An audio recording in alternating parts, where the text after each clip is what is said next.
Meet the most inspiring man in British academia. At least that's how the story went. I learned to speak just before the age of 12, so I was 11. I learned to read and write when I was 18 years of age. Those milestones became quite significant. 12 years after learning to read and write, I gained a PhD, and then I ended up becoming one of the youngest professorial chairs in Cambridge's history. Autistic at 3, mute at 11, illiterate until 18, and then a PhD in one of Cambridge's top chairs. And they didn't just hire him, they crowned him. The board of electors on your interview day were absolutely unanimous. We are so lucky to have you. You are the best in the world in terms of the research that you do. Best in the world, it is a beautiful story, much of it now called into question. Take the PhD, much of it allegedly copied, nearly word for word from another student's thesis.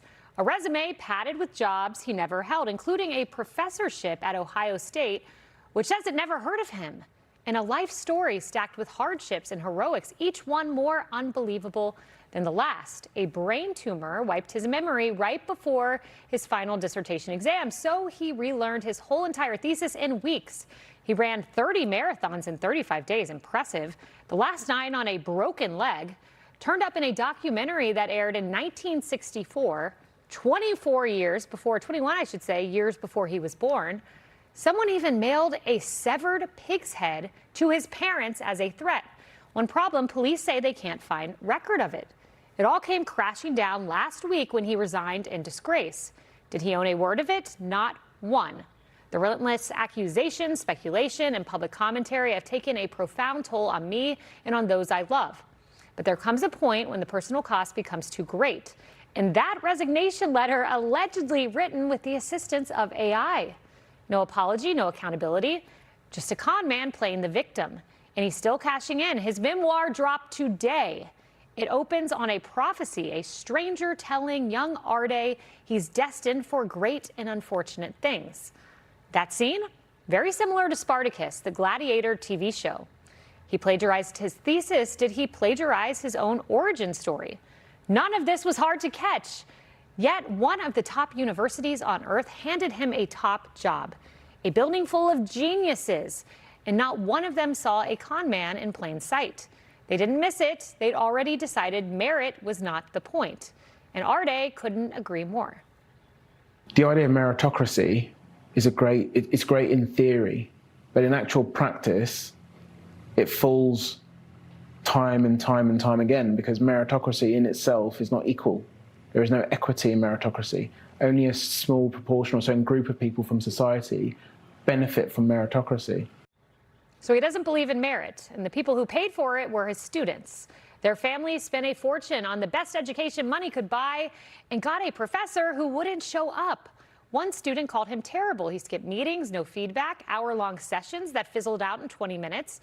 And when the student complained, Arday allegedly implied she was racist and cited her, quote, white privilege. Did Cambridge miss the red flags, or did they choose to ignore them? Every woke box he checked was worth more to them than every student he let down. Equity was dressed up as excellence, and anyone who noticed was smeared. This isn't one professor or one university. It's the same rot inside every Western institution that swapped merit for ideology.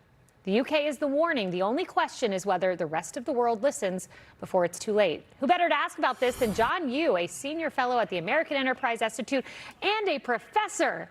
Professor Yoo, a student in this young man's class, said that the song lyrics were the first red flag, the way he'd ramble about Tiny Tempa or Eminem and Beyonce. Is this how you conduct your lectures at Berkeley? You know, maybe I should give that a try now that you mention it. That's probably get my students' attention. But, you know, Kaylee, you ended on the right point, which is this guy clearly was a pathological liar. He liked to pile on lie after lie after lie to see what he could get away with.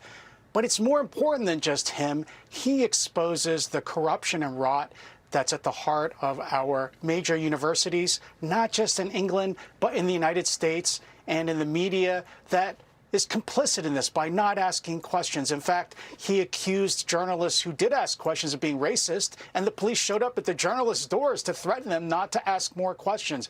But unfortunately, even in the United States, you have seen now, I think, universities for several decades using race, engaging in social engineering, treating their trust from the public to teach their kids and also to research the finest thinking and writing and thought in the world to try to press the limits of human knowledge, instead have turned that trust into their efforts to get the right racial balances.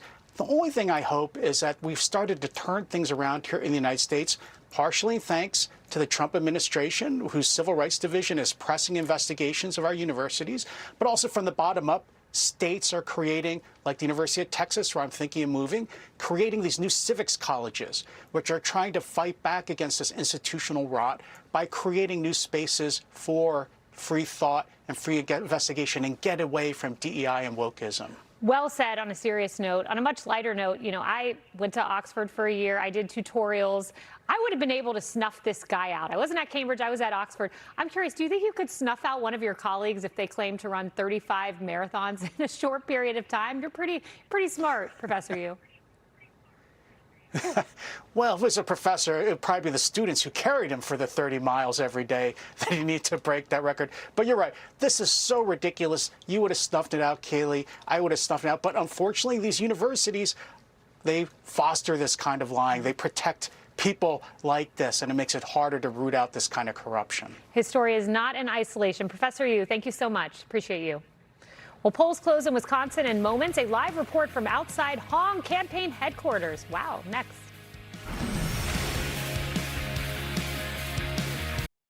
Be sure to like and subscribe for all the Fox News latest on YouTube and catch full shows streaming now on Fox One.